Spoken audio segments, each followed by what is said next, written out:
cubic foot of water, 202 of those going by every second out of these vents out here. And its lowest flow was in May of '86 with 56 cubic feet per second. And this average flow is 102. So that gets it just over the 100 CFS mark to make it a first magnitude spring.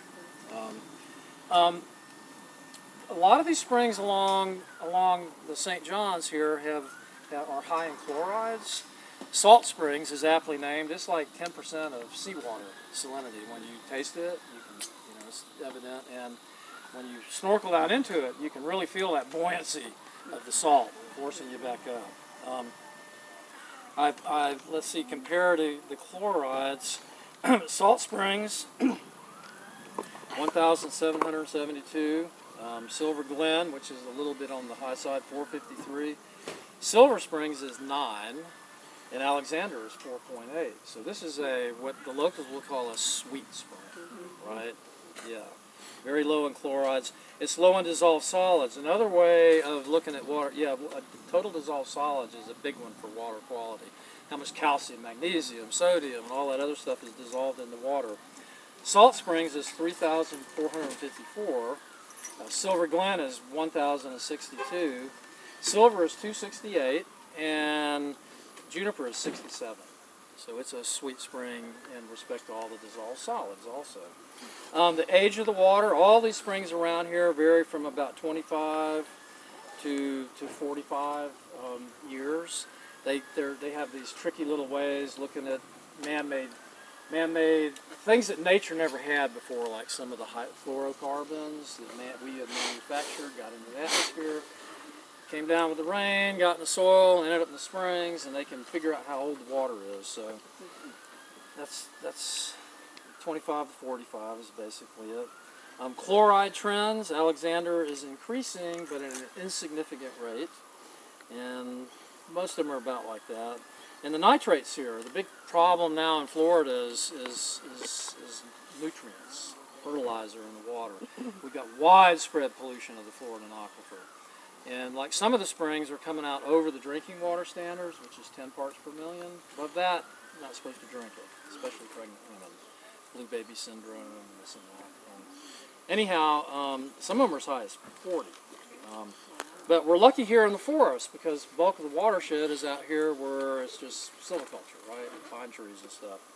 And so the nutrient levels out here are pretty much still at historical levels, which are approaching non-measurable. So we're still in pretty good shape that way. But even these springs with low nutrient levels have got an algae problem, and it's kind of a conundrum at this point. We know that nutrients grows plants, so the algae takes off and gets out of control.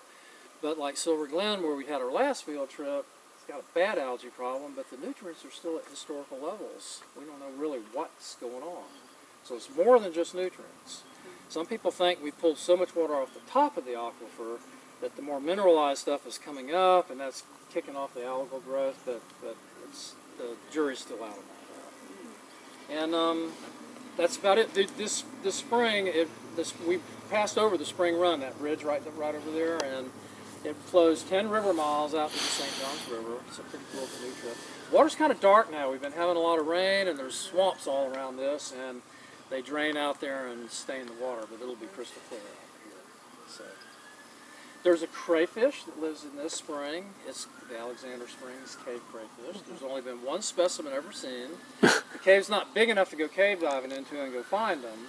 And you can't trap because the flow is carrying the odor of the bait out away from the crayfish. So they're back here somewhere.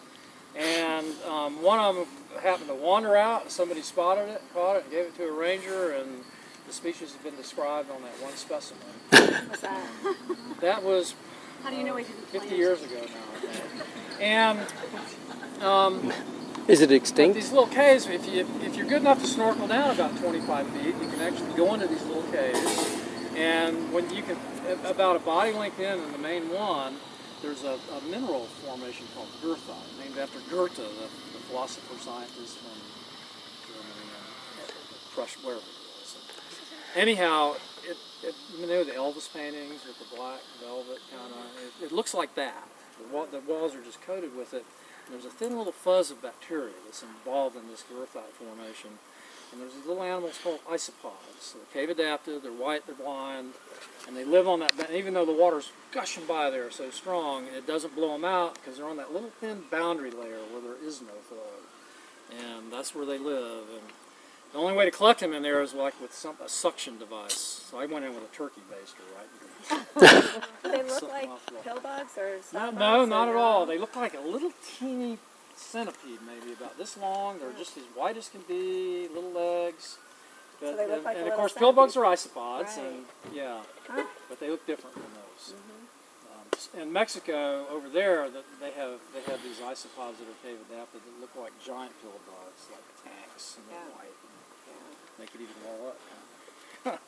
So Yeah. that's it. There's a nature trail down here that goes through Hydric Hammock. It's a wet hammock land, a real cool ecosystem, and You gonna walk through that? we can walk. We can take a walk through that if anybody Yeah. wants to. I'll be glad to go. And, Swim my mouth? We got